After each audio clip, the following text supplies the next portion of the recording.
سلام علیکم جەماعەت ئینشاڵڵا هەر باش دەبن. ئێستاش چۆنێتی دابەزانی FC 25 بە فری تەمان لە ناو ئەکاونتی خۆت یەکەم دەستیە سێرچی ستۆری دەنووسی FC 25 ئەوە سەریایی شەکەی بکەین زۆرمان پێ نەچی کە نووسی FC 25 ئەوە نووسراوە $56 ئەو دادەگری دێ خوارەوە نووسراوە داونلۆد EA Sport FC 25 Showcase ئەوە داونلۆد دەکەی ئێستا من داونلۆدم کردووە ئەوە تا شۆکەیسەکەم داونلۆد کردووە لێرە پلەی دادەگری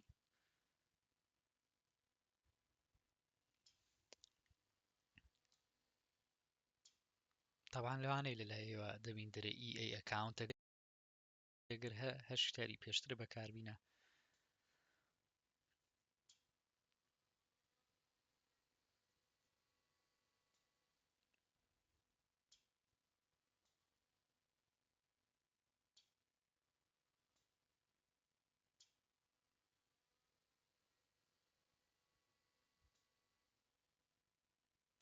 قیچەک دەخانی لێرە دەبی تۆ سەبرتان هەبی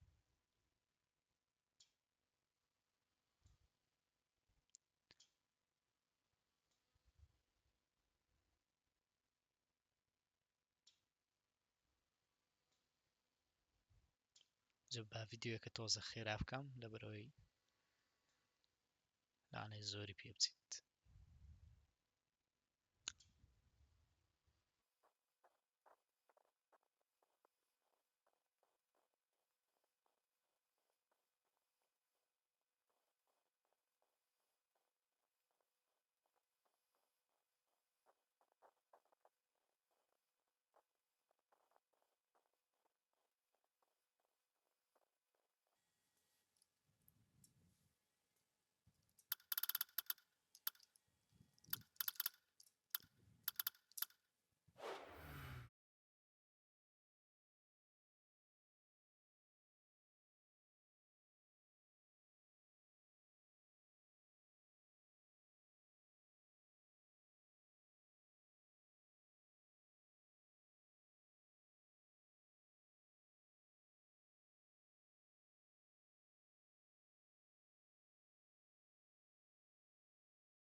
پاشەوەی چینەوە دەرێ قەپاتی دەکەین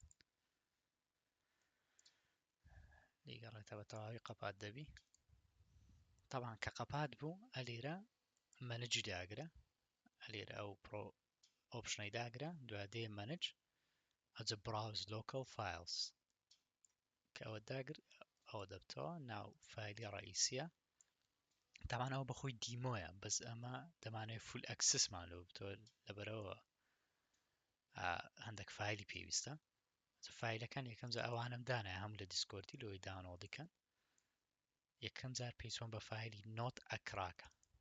ئەشە ئەوی دەکەیەوە دەیهینی هەمووی لە ناو دەکەی ئەوە یەک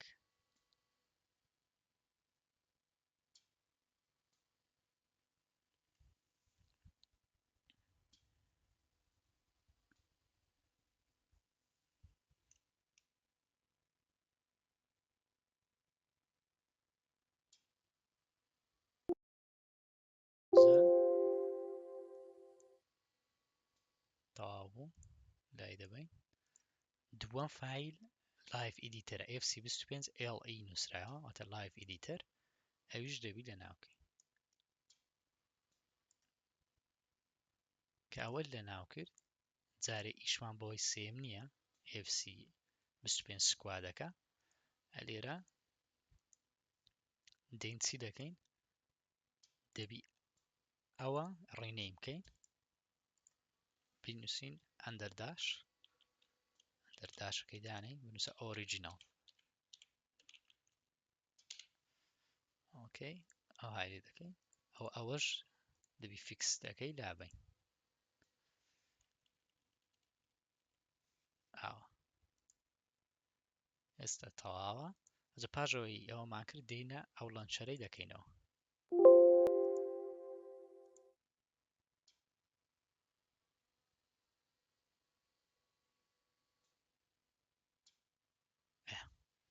طبعا زەمان لەوانەیە لێرە ئیرۆر بدات بەس لەوە ئیرۆرەکەی لابێ لە بنەوە ئەی قەپات بکە باشە ئەی لا بدە لێرە بە ئەحمەد دەچینەوە ناوی ئێستا تاو دەبینێت تاو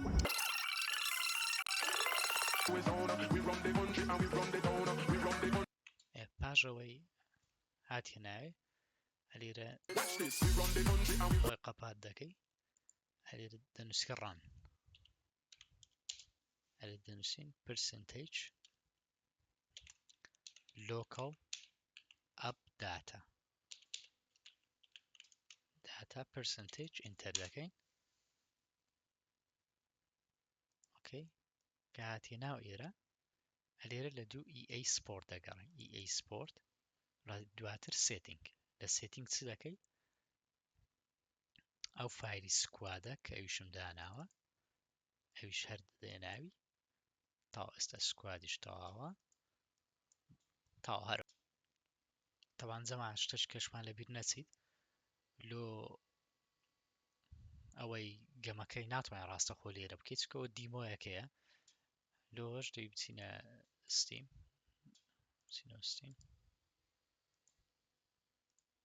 هەلێرە براوز local files